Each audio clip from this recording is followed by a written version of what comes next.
At Upaplavya, safe within Virata's kingdom, the Pandavas gathered their strength. Their envoys had gone to every friendly ruler, and now contingents streamed in from all over the land, until the Pandavas commanded a mighty force of 7 divisions, and the Kauravas did the same, mustering an even greater army of 11 divisions. The two houses were arming in earnest. These divisions were vast, each one a small nation in itself. By the reckoning of that age, a single division held nearly 22,000 chariots, as many war elephants, 3 times that number of horses, and 5 times as many foot soldiers, all furnished with every weapon and engine of war. 7 such for the Pandavas, 11 for the Kauravas, 18 divisions, gathering to decide the fate of a dynasty. The chariots were the armored strength of that warfare, and the war elephants its moving fortresses, towering, trained, and terrible, able to break a line of men like a wall falling. Across the land, warriors checked their weapons and their harness, and the earth trembled under the preparations of 2 great hosts. And into this gathering storm, one last time, walked the slender figure of peace. Drupad's Brahman messenger reached Dhritarashtra's court, and when the ceremonies were done, he rose and spoke for the Pandavas before the whole assembly. "Law is eternal, and you know it well," he began. Dhritarashtra and Pandu were both sons of Vichitravirya, equally entitled to their father's inheritance. Yet, Dhritarashtra's sons hold the whole kingdom, and Pandu's sons are left without their share. There is no justice in this, and yet the Pandavas desire peace. The messenger went on. They are ready to forget all they have suffered, to let bygones be bygones, for they know that war brings no good, only destruction. Render them, therefore, what is due to them, in accordance with justice and with the agreement you yourselves made. Let there be no delay. It was a moderate, honorable appeal. The court's answer would reveal everything. Bhishma rose to answer, and his voice was for peace. By the grace of God, the Pandavas are safe and well, he said. They have won many princes to their side and are strong enough for war, and still they seek peace. To give them back their own is the one just course. The wisest and oldest man in the hall had spoken plainly for justice. And then Karna broke in, angry. Is there anything new in this, Brahman? Karna sneered. Why the tedium of the same old story? Yudhishthir lost his kingdom at the game board. How can he now claim it? If he wants anything, let him beg for it as a gift. He makes this absurd demand only because he leans on his allies, Matsya and Panchala. Let me be plain. Nothing is got from Duryodhana by threats. The word was broken. Let them go back to the forest. Son of Radha, you speak foolishly. Bhishma cut in. Refuse this envoy's plea and war will come. A war we are sure to lose, and Duryodhana and every one of us will perish in it. It was a stark warning from the greatest warrior of the age, that this quarrel could only end one way for the Kauravas. But the hall dissolved into uproar, and the blind king had to intervene. Dhritarashtra silenced the quarrel and addressed the messenger. Having in mind the good of the world and the welfare of the Pandavas, he said, I have decided to send Sanjaya to them. Return now and tell Yudhishthir so.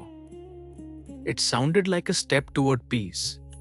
But sending an envoy to talk is not the same as being willing to give anything up, as Dhritarashtra in his heart well knew.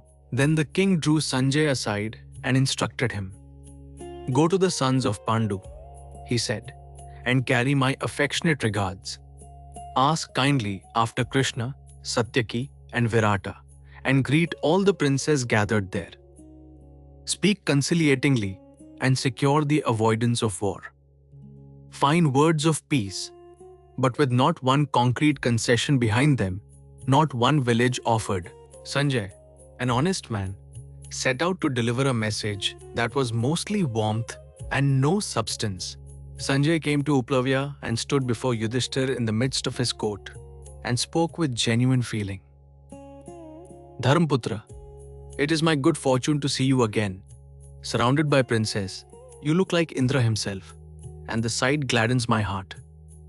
King Dhritarashtra sends his best wishes and asks whether you are well and happy. He cannot abide the thought of war. He longs for your friendship and for peace. Yudhishthir's face lit up, for he wanted peace with his whole heart. If that is so, he said gladly, then Dhritarashtra's sons are saved, and a great tragedy has passed us all by. I want peace and nothing else. War I loathe. Give us back our kingdom, and we will wipe out every memory of the sufferings we have borne. He reached for reconciliation with both hands, asking only for what was his. But Sanjay, honest to a fault, added a troubling truth. And then, oddly, a sermon. Dhritarashtra's sons are perverse, he admitted. They scorn their father's advice and their grandsire's wisdom, and are as wicked as ever. Yet you, Yudhishthir, who stand always for right conduct, do not lose patience. Let us shun the great evil of war. What happiness can come from a kingdom won by killing your own kin? Even if you gained the whole ocean-bounded earth, Sanjay pressed, old age and death are inescapable. Do not begin this war. His sons are fools, but their folly is no reason for you to abandon rectitude. Even if they never return your kingdom, do not stray from the supreme path of dharma. It was a curious message, urging the wronged man to forgo his rights, while asking nothing of the wrongdoers. Yudhishthir felt the imbalance of it. Sanjay, what you say is true. Yudhishthir answered, rectitude is the best of all possessions. But are we the ones committing wrong? He would not simply be lectured into surrendering his rights and calling it virtue. Yet, neither would he decide alone. Krishna knows the intricacies of dharma, he said, and wishes both sides well. I shall do as Vasudeva advises. And all eyes turned to Krishna. The whole assembly waited on Krishna, who alone could weigh the tangle of justice and peace and duty in this quarrel. He wished both houses well. He wished, if it were possible at all, to find a settlement that spilled no blood. And as he considered the empty warmth of Dhritarashtra's message and the hard reality behind it, a resolution formed in him, one that would put his own person on the road to Hastinapura. For Krishna saw what Sanjay's mission really was. Warm words sent to test the Pandavas' resolve and, if possible, to talk them out of their rights without conceding a thing. He would not let that stand. But neither would he abandon the last hope of peace while any hope remained. If Hastinapura would not send a real offer, then peace itself would have to go to Hastinapura. Carried by the one envoy Duryodhana could not simply dismiss, and so the assembly at Upaplavya stood poised between two roads. Down one lay a peace that might yet be won if Hastinapura would only be just. Down the other lay a war that Bhishma himself had said the Kauravas could not survive. Everything now depended on what message went back, and on whether Duryodhana, offered even the most moderate terms, could bring himself to be reasonable. Yudhishthir prepared to send that message, for Yudhishthir had decided to make his own position unmistakably clear, to strip away every excuse and offer terms so moderate, so far below what justice owed him, that only pure spite could refuse them.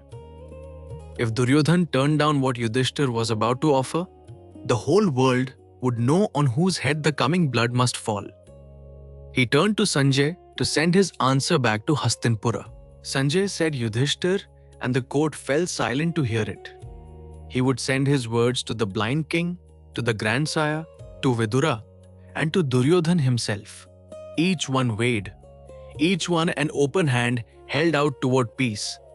and the last of them would name a price for peace so small that its refusal would echo down the ages as the very definition of a heart that wanted war. He began to speak. "Tell the son of Ambika this from me," Yudhishthir began. "Was it not through your generosity that we obtained our share of the kingdom when we were young? You who once made me a king should not now deny us our share and drive us to beg our living on others' charity. Dear uncle, there is room enough in the world for us and the Kauravas both. Let there be no antagonism between us. And to the grandsire, give my love and ask him to find a way for his grandchildren to live in amity. And say the same to Vidura, who best sees what is good for us all. And to Duryodhana say this." Yudhishthir went on, and his voice hardened with remembered wrong.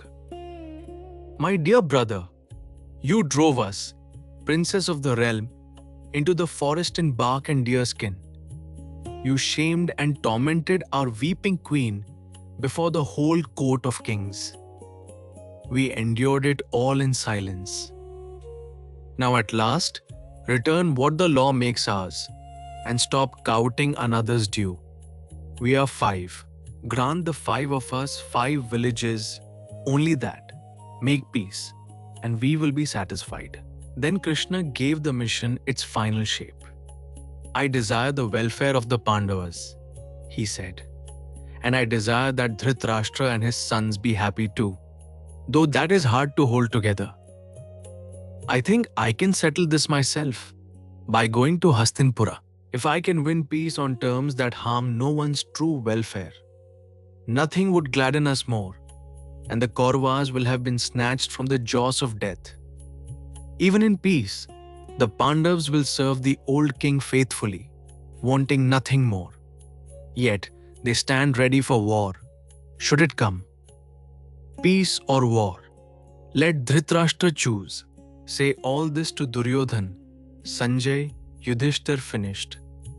"And know that I am prepared and ready, for peace as much as for war." Then Sanjay bowed to Krishna and the Pandavas and rode back to Hastinapura, carrying the most moderate offer a wronged king ever made: 5 villages, and let all the rest go. It was so little to ask and so much to refuse. On what Duryodhana did with those 5 villages, the lives of millions would turn, and Krishna himself would soon follow on the last errand of peace before the war.